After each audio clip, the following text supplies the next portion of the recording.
Bem-vindos à nossa continuidade da nossa aula sobre elasticidade, e no caso elasticidade e preço da demanda, que é o que nós estamos vendo com mais atenção agora.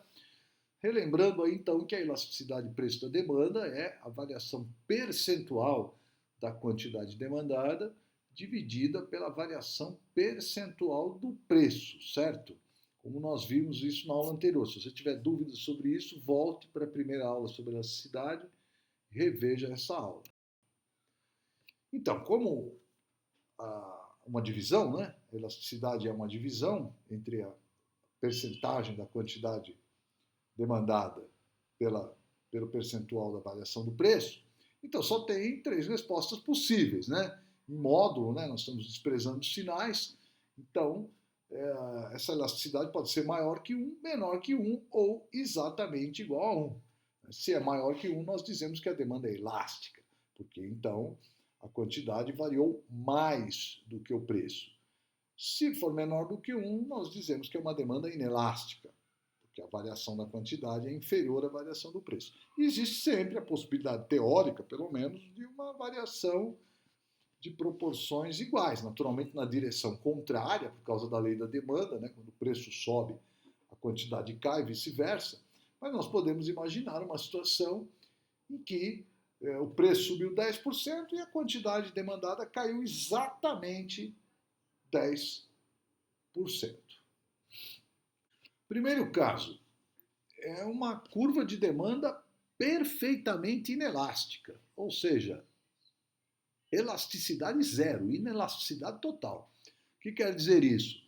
A quantidade não varia em resposta a variações de preço. O preço cai de P1 para P2 e a quantidade se mantém constante. Se o preço tivesse subido de P2 para P1, também a quantidade se manteria constante. É um caso raro, mas é um caso que pode acontecer. Por exemplo, se eu pensar em demanda por cirurgias de emergência. A demanda por cirurgias de emergência não responde muito a preço. Quando a pessoa precisa fazer, ela faz, né? E um pouco mais caro, um pouco mais barato, cirurgias, a mesma quantidade de cirurgias de emergência serão feitas. Num caso desses, eu teria essa situação que não é muito comum, mas existe, da demanda perfeitamente inelástica. Vamos ver o próximo caso, então. Essa responde pouco, é a demanda inelástica. Né? Exemplo, produtos como sal, açúcar, água, energia, cigarros, enfim, produtos que de alguma maneira envolvam dependência ou hábito, como café também. Então, são produtos que têm demanda inelástica. Aí a demanda de elasticidade unitária, é um caso intermediário, né?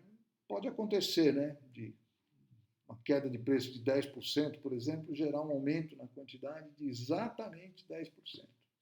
Teoricamente é possível. Caso raro, difícil, mas aqui a demanda é elástica. Nós vemos bens supérfluos, ou longo prazo, ou se eu pego um segmento muito restrito do mercado, produto que tem fácil substituição, né?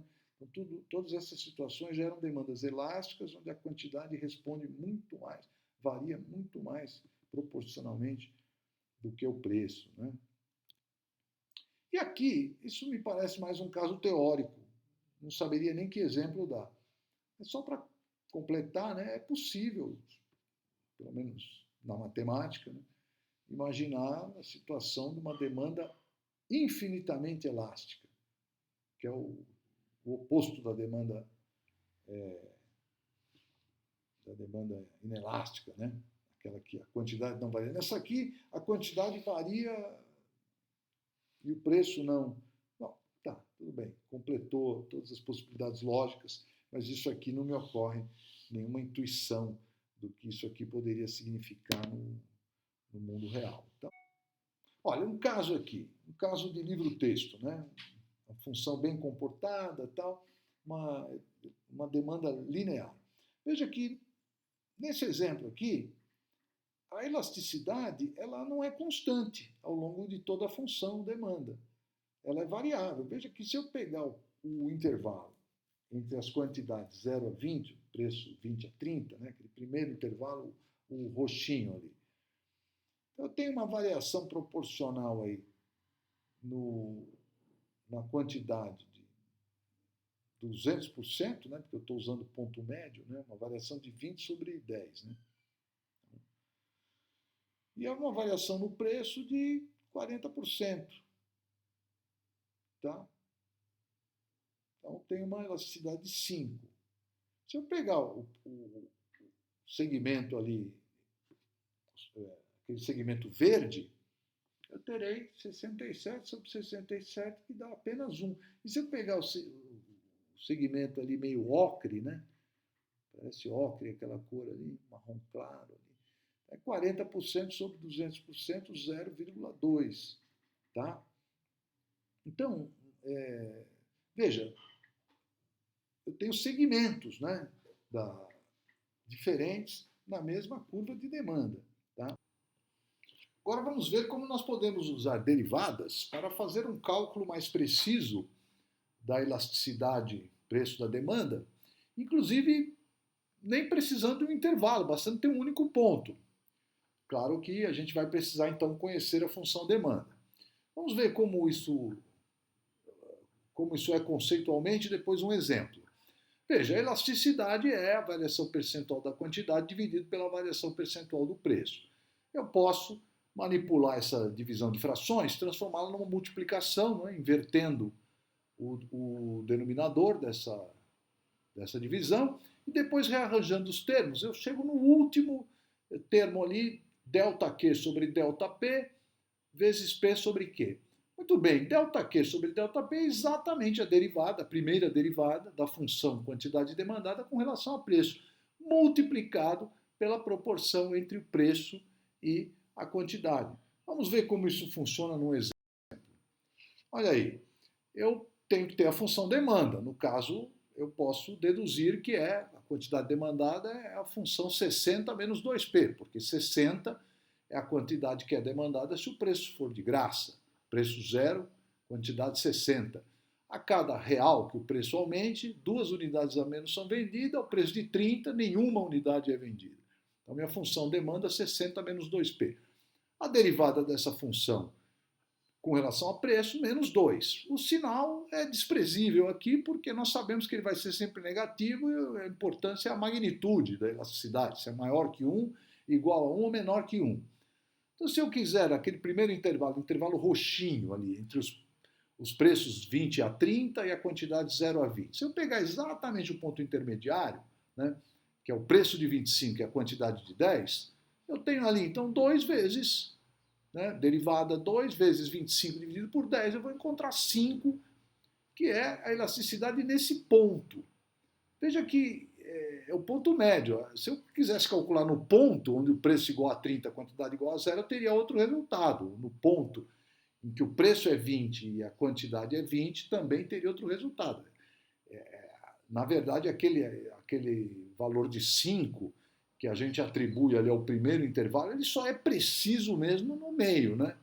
No ponto médio desse segmento aí. Se eu fizer a mesma coisa, o ponto médio do segmento verde ali, eu vou encontrar 67 sobre 67, uma elasticidade de 1, e deixo para vocês fazerem o cálculo do marrom aí, também vão encontrar uma elasticidade de 0,2. Bom, qual a relação entre a elasticidade do preço e a receita total das empresas, a receita total do conjunto das empresas que atuam numa indústria? Né? Suponha que o preço aumente de 200 para 250. Será que a receita total aumentaria ou cairia? Não temos como responder sem conhecer a elasticidade da demanda. Se a demanda for inelástica, a quantidade variará pouco, menos do que o preço. Portanto, a receita total aumentará. Mas se a demanda for elástica, acontecerá o contrário. A receita total da indústria, que é a mesma coisa que o gasto total dos consumidores, né? A despesa total dos consumidores nesse produto, então ela diminuirá. Né? E esse quadro aqui resume a nossa discussão. Né? Quando a demanda é inelástica, um aumento de preços gera aumento na receita total. Quando a demanda é elástica, um aumento do preço gera uma redução na receita total. E quando a demanda tem elasticidade unitária, a receita total permanece constante. Quando o preço varia. Sim, porque o preço varia, mas a quantidade varia na mesma proporção, na direção contrária. Então, a receita total permanece constante. Então, aquela famosa pegadinha de prova, né? Falso ou verdadeiro. Um monopolista procurará marcar o maior preço possível para o seu produto. Falso ou verdadeiro? Aí o aluno que perdeu essa aula aqui, né, não assistiu, ele vai escrever verdadeiro. A empresa sempre quer vender pelo maior preço possível. Errado. Depende. Pode ser que sim, pode ser que não. Se a demanda é inelástica, convém subir preços. Se a demanda é elástica, subir preços pode ser, costuma ser, um tiro no pé. Então terminamos aqui a segunda parte dessa aula. Em breve traremos aí uma aplicação do conceito de elasticidade, uma aplicação bastante interessante. Será então a parte 3. Em breve estarei postando aí para vocês. Obrigado.